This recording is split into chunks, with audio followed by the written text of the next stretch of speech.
You all are aware about the dangerous problems going on in Bangladesh. iSech News had released videos on it. You can check the description for the links. The Prime Minister fled the country. Sheikh Hasina left the country. She left as a Prime Minister. It's extremely shocking. You all remember how in Afghanistan the government was overturned and the Taliban came into power. Something very similar has happened in Bangladesh. You are all aware about the tragedy. The new update is extremely shocking. On 5th August, in Bangladesh, there was a Hindu musician named Rahul Ananda. Bangladeshi protesters stormed into his house, vandalized his house, and set it up on fire. Rahul Ananda and his family are safe. They managed to escape and are hiding in a secret location. Nobody knows their whereabouts. Secondly, this is very shocking. Bangladesh's former cricketer, who was the captain of the team, his name is Mashraf Mortuza, protesters entered his house as well and vandalized it. However, he's safe and was managed to escape. This is really crazy. Now just imagine, we have such loved cricketers in India. You have captains like Kapil Dev, Mahendra Singh Dhoni, Virat Kohli, Rohit Sharma. Imagine if somebody stormed into their house. Thankfully, India is very safe. But in Bangladesh, they entered their houses and vandalized it.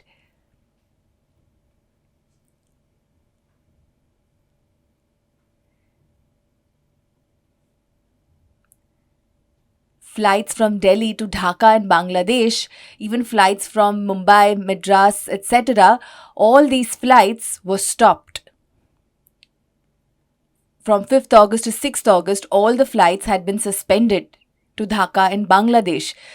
This is because there were a lot of protests. Indians in Bangladesh were crying for help.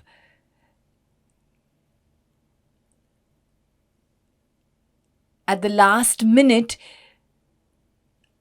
a flight was organized on 7th August and the Air India flight took off from Delhi. The flight was empty and it then landed in Dhaka in Bangladesh. It rescued 205 people. 199 were adults and the remaining 6 were children. They were all brought back to safety to India. This is extremely serious and somehow the people were rescued.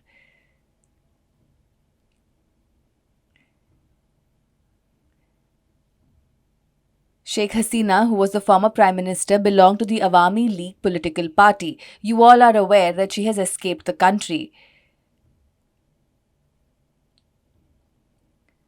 Around 29 leaders of the Awami League were found dead. Their bodies were found.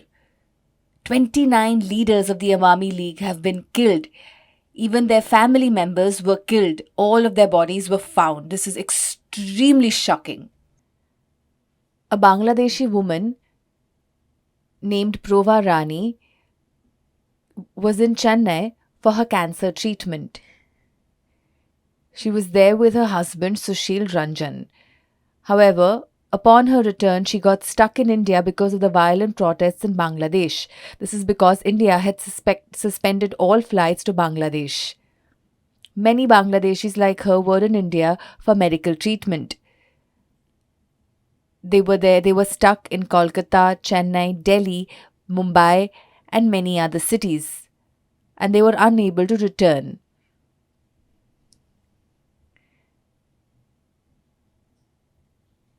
There is no idea about when the flights will resume.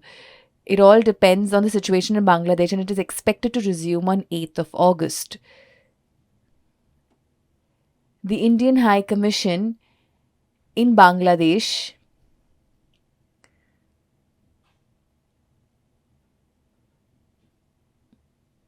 ordered all non-essential staff members to return to India. However, high-ranking officials and diplomats continue to stay in Bangladesh to keep the High Commission functioning. The others have been told to return. This is very heart-wrenching. You are aware that the ISKCON temple are in many parts of the world. Similarly, in Bangladesh, Meherpur, there is an ISKCON temple which has many statues of Lord Jagannath, a deity of Odisha's Puri, and many other statues are there in the temple. These statues were vandalized. Shockingly, a Kali temple, which is around 200 years old, was also badly vandalized and set on fire. 3 devotees were able to escape, while one Hindu councillor died. There have been many such instances of Hindus running away to safety and hiding. Later that day, in Bangladesh's Ghazipur, there is a jail. Prisoners escaped from the jail. 209 prisoners had escaped. They escaped after taking police guards hostage. After taking the guards hostage, they were able to escape. 3 Bangladeshi police officers lost their lives, while 3 prisoners lost their lives. The rest managed to escape. This is all because of the unstable government and the problems in Bangladesh. At the northern part of West Bengal, on the international border between India and Bangladesh, many Bangladeshi citizens tried to infiltrate the border and enter India. However, the Border Security Force of India were able to disperse the infiltrators away.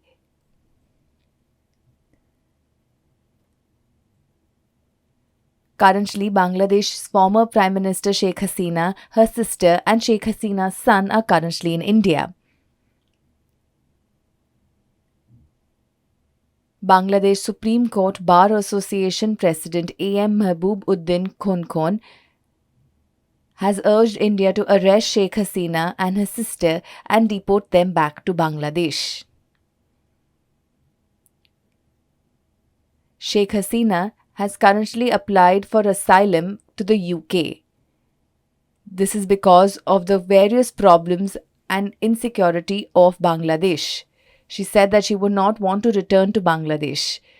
However, currently UK is experiencing anti-immigration sentiments and there are major protests as per the news that ISH had released before. So now it is very tricky about whether the UK will accept her request of asylum. Sheikh Hasina also had a visa of the US. However, currently US has revoked her visa, so she cannot travel to the USA as well. This means that she might stay in India for a long time. Bangladesh is our next door neighbor. India government is currently giving all help to Sheikh Hasina.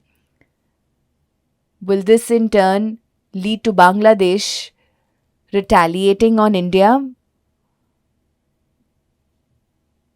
Is it possible? We do not know. In Bangladesh, India has its visa application centers where people can apply for visas to India. These centers have been indefinitely shut because of the various protests.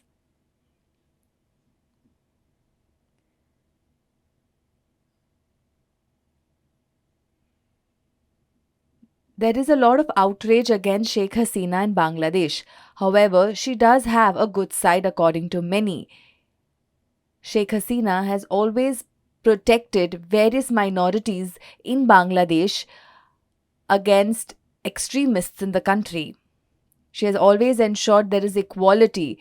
This has created a lot of outrage against Sheikh Hasina. However, now she has fled the country. It is alleged that the BNP, which is a political party and it is an opposition of the Awami League, the BNP is the one that is inciting violence in Bangladesh.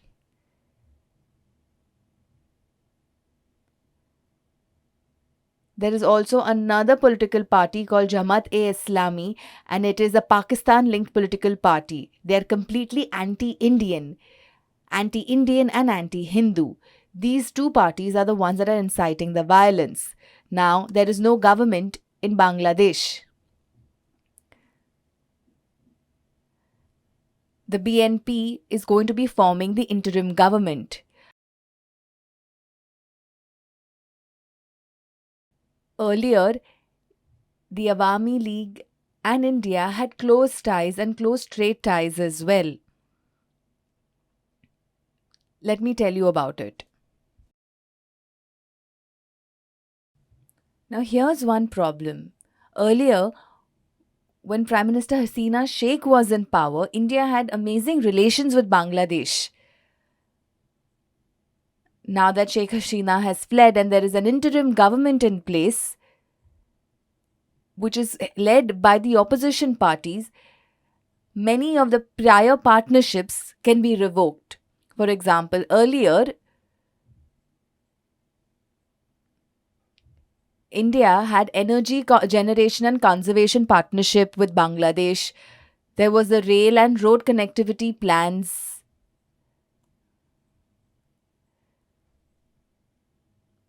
There were cooperative and peaceful border management throughout the 4,000-kilometer long India-Bangladesh border.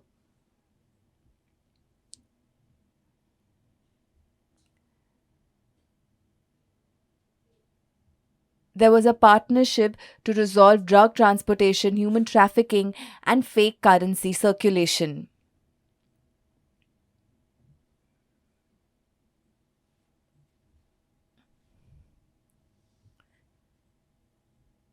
Now, here's the second point. India Bangladesh earlier had strong ties. The interim government can send protesters to India to get Sheikh Hasina back. They can also allow terrorist groups to use Bangladesh as their base to carry out terrorist activities against the Indian government. India and Bangladesh had signed treaties to provide defense, machines, tanks, etc. This is to protect the country against terrorist activities. However, the interim government may disregard all of that and not provide help.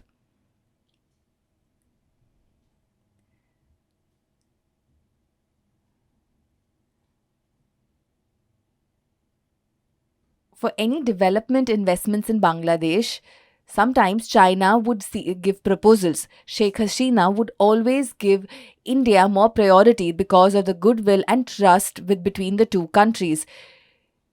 She would not give Chinese investments priority as much as India. However, now, with Sheikh Hasina's removal from the country, the interim government might give more priority to Chinese investments. So now with the interim government in place, we do not know what problems might happen, and plus Bangladesh is just our next door neighbor. On 8th August,